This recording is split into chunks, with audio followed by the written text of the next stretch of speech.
this is not an exercise. We genuinely think there is a possibility that a man may actually be floating in the water somewhere.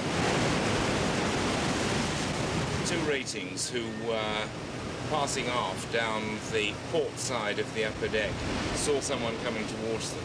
They also saw a big wave coming and so ducked back for cover. When they looked again, the space was empty.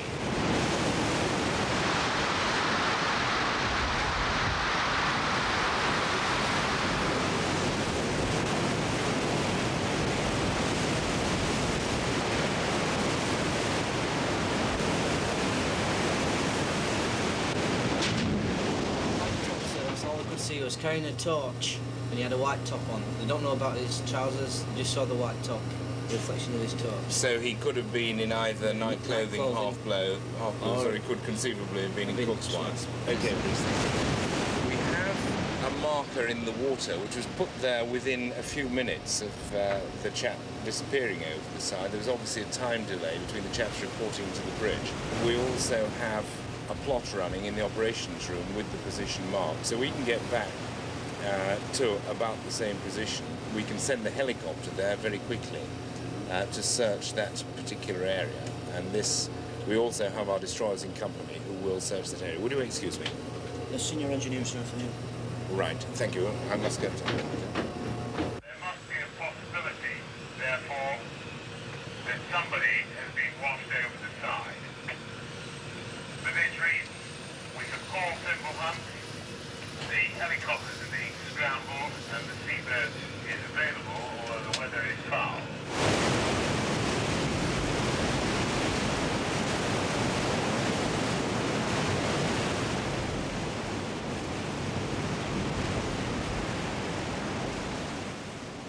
Fortunately, it proved to be a false alarm, but it was a very genuine false alarm, i.e. the ratings who made the report did so in good faith, and I might say with a certain amount of moral courage. I mean, they were in doubt. They knew the sort of furore that would follow that sort of report, but they still reckoned that there was a possibility and they should report it, and they did.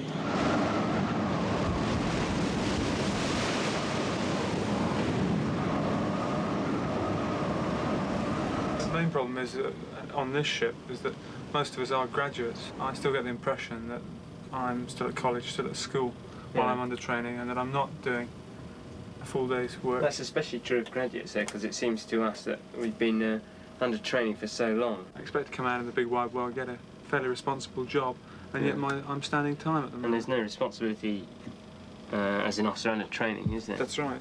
You come to a ship and you start to talk to people, and they say, oh, what department do you belong to?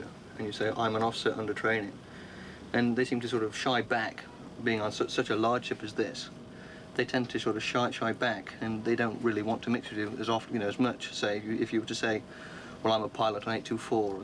What I think I possibly find annoying is having to keep silence when perhaps a guy's unjustified in making a criticism, and you're not allowed to answer back. Although, well, for everyone, but especially for graduates, your instinct is to say, well, that's not right, you don't know all the circumstances. No young officer who's any good at all ever feels he's got enough responsibility. And of course, I mean, he reckons that he could easily be captain of the ship tomorrow, if given half a chance, and the silly old buggers who are running the ship at the moment aren't half as good as he would be if he were the boss. And I mean, I certainly remember thinking that I could have done with far more responsibility. And I really think that's quite a healthy sign. It becomes unhealthy if they sort of become arrogant and think that there's nothing that they can learn. But if it's just sort of eagerness to assume responsibility, that's fine.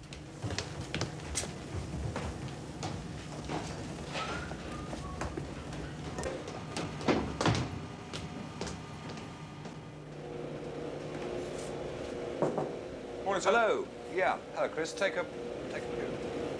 Thanks. Some journals for the captain from Lieutenant Devine. Right. Lovely. Thanks so much. I'm afraid. Okay, well, what I do with these, I in fact read them through fairly carefully. I find out when the captain last saw it, and I'll take it up to him. When we're at sea, I may or may not have a chance to talk to him about it, but I just stick a tab in saying, Captain for signature, last seen on a certain day. The journals are a number of essays on various subjects.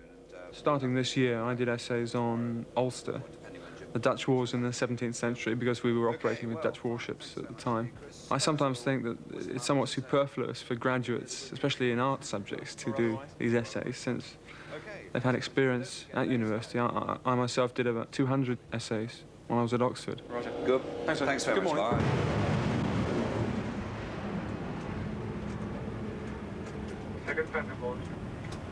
What was 3-2's problem? Low thruster.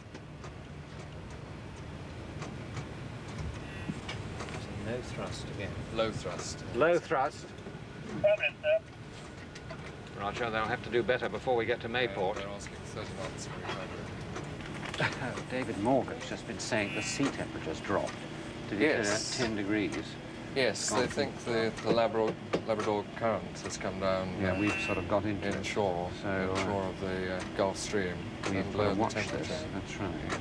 Because the air temperature's now up a bit, and the last thing we want to do is to find ourselves running into fog.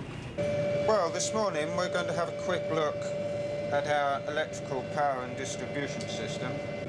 Call this compartment the main switchboard, and from here we can control our DC system.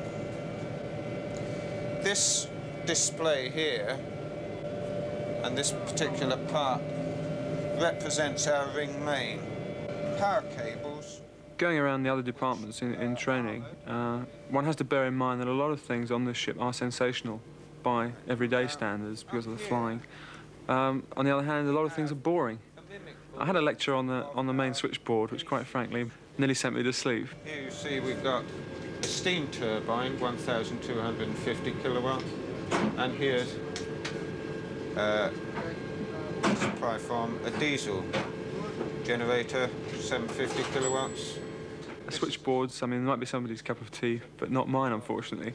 And the fourth, another steam turbine, 1,250 kilowatts.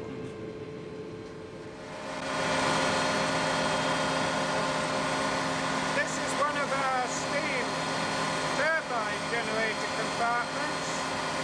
This is an AC generator, 440 volts, 1¼ megawatts.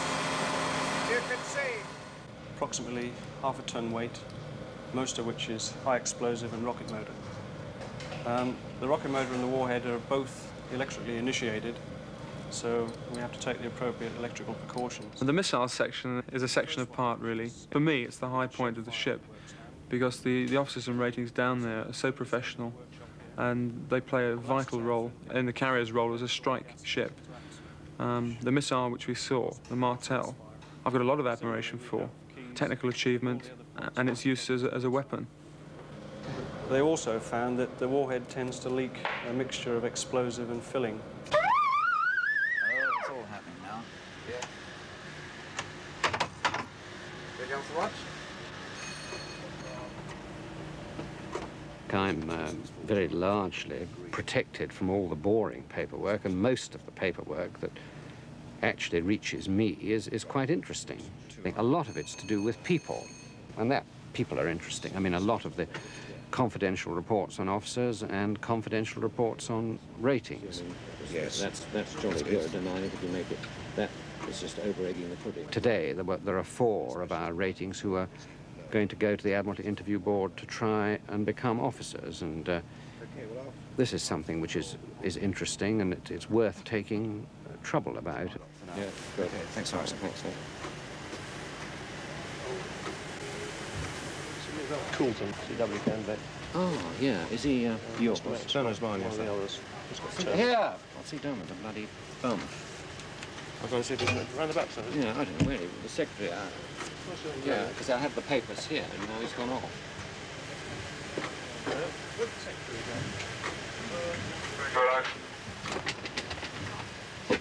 Bridge. Let's have the papers. follow me. Here's the 5.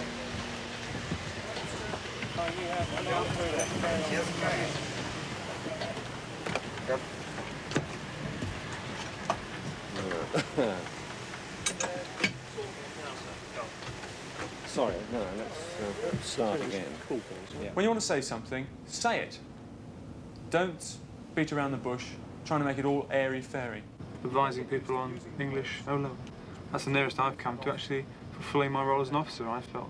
And descriptions, again, vitally important.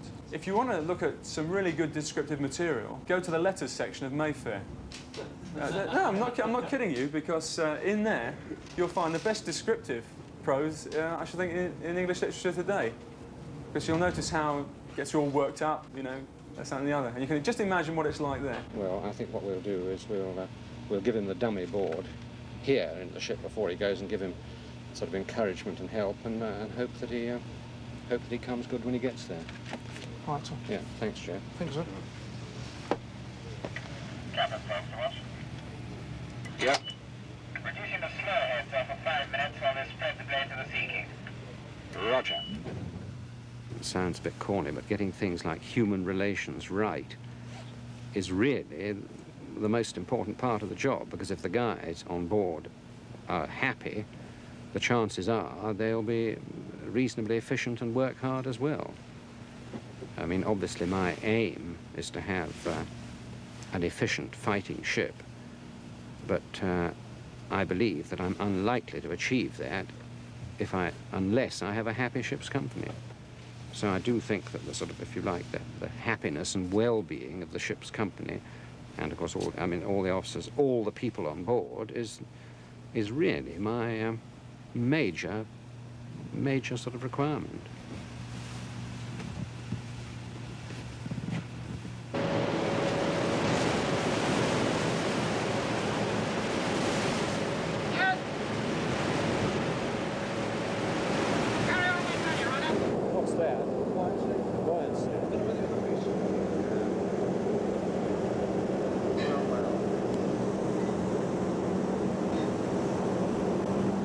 Is this the way it was? I mean, you haven't cleaned it up, have you? No, I just took out the bottom parts. Yeah, well, quite a mess. Quite a mess.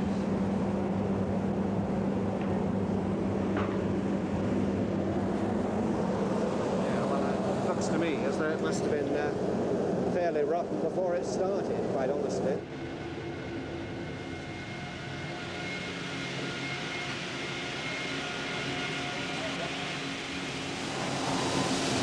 Set for flying? No, sir. We've got a man in the loft at the moment. Man in the loft. Oh. So we're at reduced speed pressure. I've just chased up the bridge and they're back coming down to collect the tallies, and I can carry on charging. I have come across one or two people who didn't recognise me at all and didn't know who I was, and not so long ago down one of the boiler rooms I was talking to one of the chaps down there, and I said something about having been I was a gunnery officer and therefore I was half deaf anyhow. And he said, well, if you're a gunnery officer, what on earth are you doing on board this ship? And then I said, well, I was the captain now, and he really was quite taken aback, because he didn't realise that's what I was at all. But what you've got to be very careful of, so when a man does come off like that, you'll get the chap that gets to the bottom of the gangway, shrugs himself, he knows he's got to get past you and get inboard, squares himself off, comes up the gangway, salutes, produces identity card, knows who he is, and then he goes for it to turn in. But once after making the initial effort of getting over the gangway, he'll go down to the mess, and his 3 parts cut anyway. He's the danger man. He gets laid on his back. During the course of the night, he vomits, swallows his tongue. The following morning, you've more or less got to break his legs to get him out of his bunk. He dies through his asphyxiation. It's a farce, this business about you lock a bloke up. It's a punishment, he's got to be charged. No, it's for the boy's safety, for the man's safety, that you lock a man up. To protect him from further offences. Protective custody, so that's it in a nutshell. It's protective custody, it's to stop him committing himself further. This is all it's for. And, I mean, you may lock him up at 2 o'clock in the afternoon, at 6 o'clock, you go up and see him what you like now, Smith. Or, you know, I've been a bloody fool, so I'm all right. And you let him out and give him a good talking to and say, well, look, come on. Bloody grow up. You're acting like a big girl. Now, come on, let's get with it. And they'll say, well, I'm sorry, I'm sorry for all the trouble, you know, and you admit it. Tell the leading hand, keep an eye on him, and the kid's all right. But it's for his benefit. You're looking after him. You're not letting him commit himself so he's got a string of charges against him as long as you're around. It's no good. You know, it's just no good. So how do we define drunk? Well, you see, the definition of drunkenness... Sometimes people will say things to me and it will go in one ear and out the other, and it won't affect me. But in talking to somebody like the Fleet Master at Arms, who is in fact junior to me in rank, I must say I feel very humbled when he tells me things, the experiences, and the authority with which he says it as well. He's so confident. He calls me sir, and it seems very odd. I must admit I feel slightly uncomfortable. He knows so much. There's nothing on the ship which goes on that the Fleet Master at Arms doesn't know about. A good yardstick, sir, is, would you, as an officer, be prepared to have this man as a part of your fire and emergency party? Would you like to send him into a compartment that you know is burning?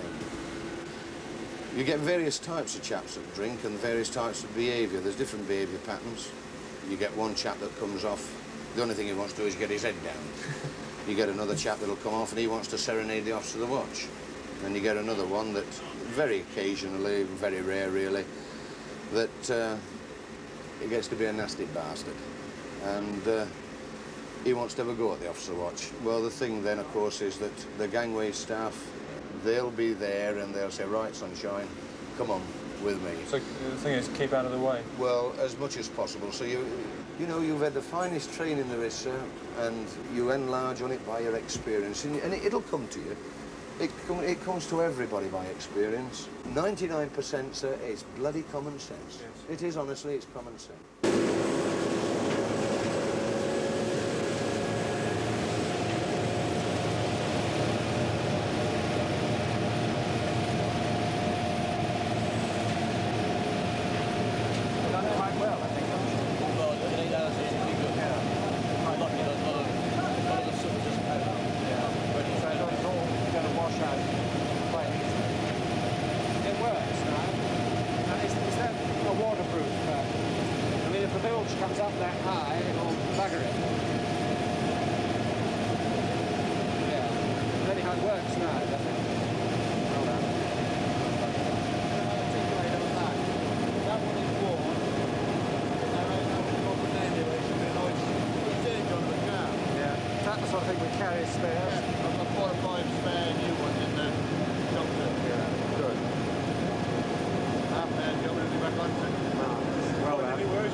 Well, we can't really write about what we've been doing, can we? How can you write about 4 hours down the Stoke-Hole?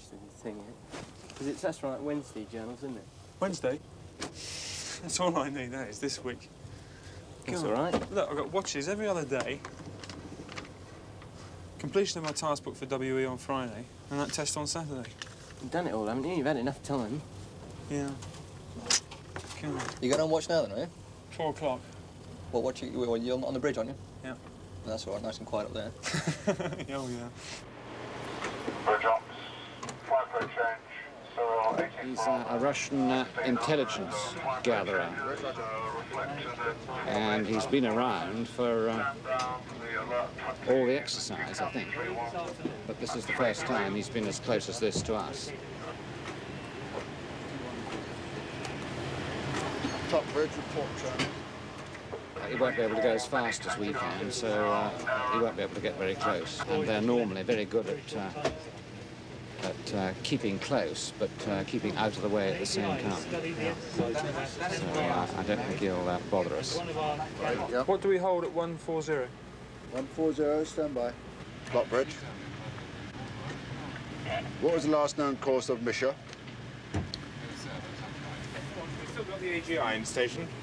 Yes, sir. On our starboard beam, sir. We are coming starboard to north, sir. Is whoever it is deliberately riding him off, or is it just happening that way? Just happening that way, so it's Misha. Misha, oh, well, it'll give us something to think about. Yes, right, Officer, what you do? Take the con. Sir.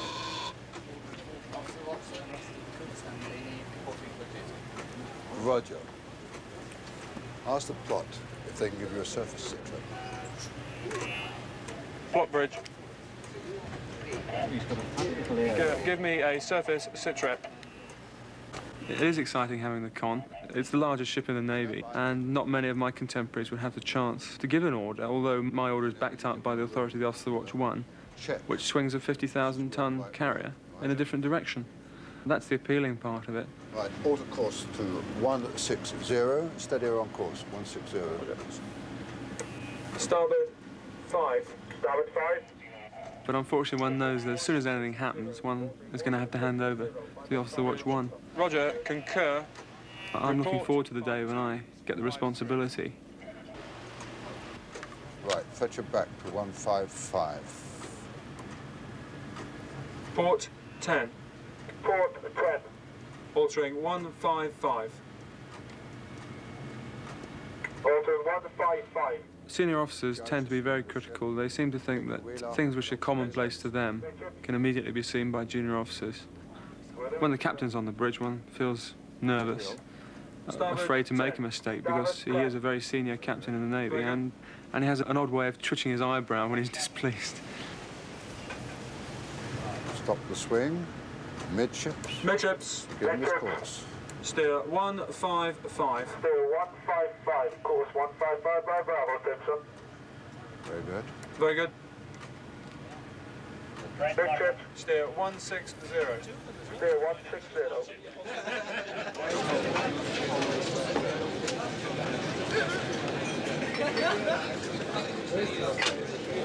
Oh, that's all right. So you get, free travel. Well, you need it anyway, running around. Well, but how many miles do you put on a month?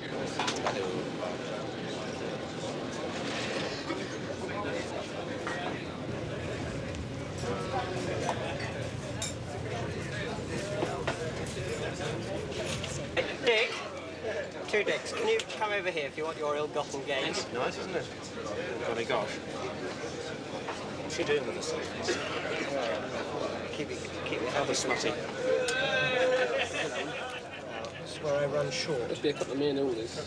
There's only one men only, but I two Mayfairs, men only, Playboy. Actually, it's some remains. You may as well have the lot. And that's last year's calendar. But the pictures are just as good. Are you going to write for Phil? 1 by 90 pence. Well, how much did you pay with those?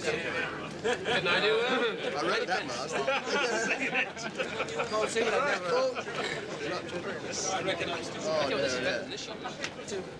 That's nothing on the state, sunshine. Nothing on the state. What? No, dear, you're all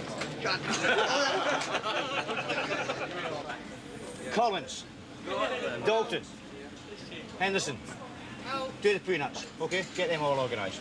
Come on, Dalton, if you walk any slower, you head up for infantry. Right, come on in, lads, and start getting this gear out of the pantry, peel out the table, check your services again, just to make sure that none of your oppos has nicked anything off you. Because this is what happens. Right, get everybody in. Come on, lads, gather round. There's that piece of paper with all the service points on it. Come on in, lads, in we come. Get everybody in. Everybody out? Yep. Right, tonight, mess dinner. You all know what mess dinner is, you've all done it before. It's the same routine right the way throughout the Navy. Collins, do not shake your head. I want this to go down well, with a few officers tonight leaving the ship for the last time. Right, 130 covers, 13 sevens of 10. The A steward of each service is in charge. You do what he tells you, all right? And if you don't, and he lets me know, you can stand from under. Right now, sauce with the savoury. A does that again, okay? Then we clear the table, and we clear it quietly. Then during the loyal toast, I want you to come to attention and keep quiet. Then we'll home in with the dessert, coffee, cigarettes, and the cigars. Any queries, see either me or one of the POs, or the chap in charge of the watch. All right? And another thing I don't want is the old slouchy round the boardroom, nose picking, ass scratching, all right? And nothing to your oppos. Okay? Be smart. You all know your job. I know you know your job. So let's prove to the officers that we know it. Great. Quick smoke, empty your bowels, OK? And we found him 3 days later under a hedge in the local park, having been on a massive bender. So The social life of the wardroom. I do miss that, because I must say I've always enjoyed that a lot. And that is something which doesn't happen. On the other hand, I've usually found there's something else that is occupying me at the time one of these sort of functions is on, so I don't feel too much like sort of little Jack Horner left out in the cold. And also, I think probably as the years roll by, these pursuits of youth become slightly left behind. Sounds all fairly innocent, and we think of our lives in the bar or our bar. Attention to mess!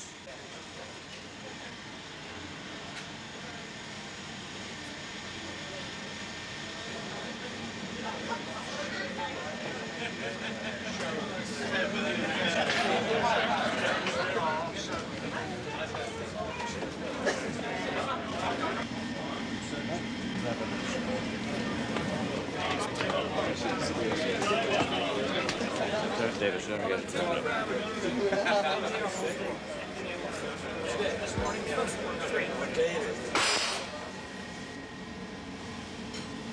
O Lord, who bless the loaves and fishes, be present now to bless our dishes, and may our souls be ever fed on thee, the true, the living bread.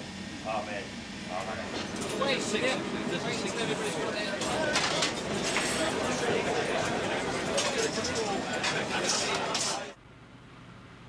I don't think there's much time to get lonely, quite honestly. You're really quite glad for just a little peace and quiet, and even then the chances are the broadcast will go and the officer, the watch, will call you. Yep.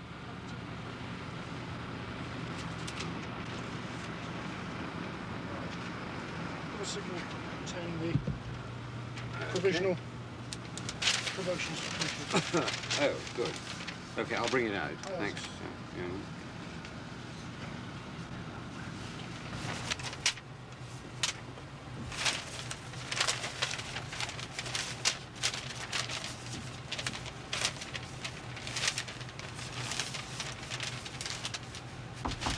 Yep.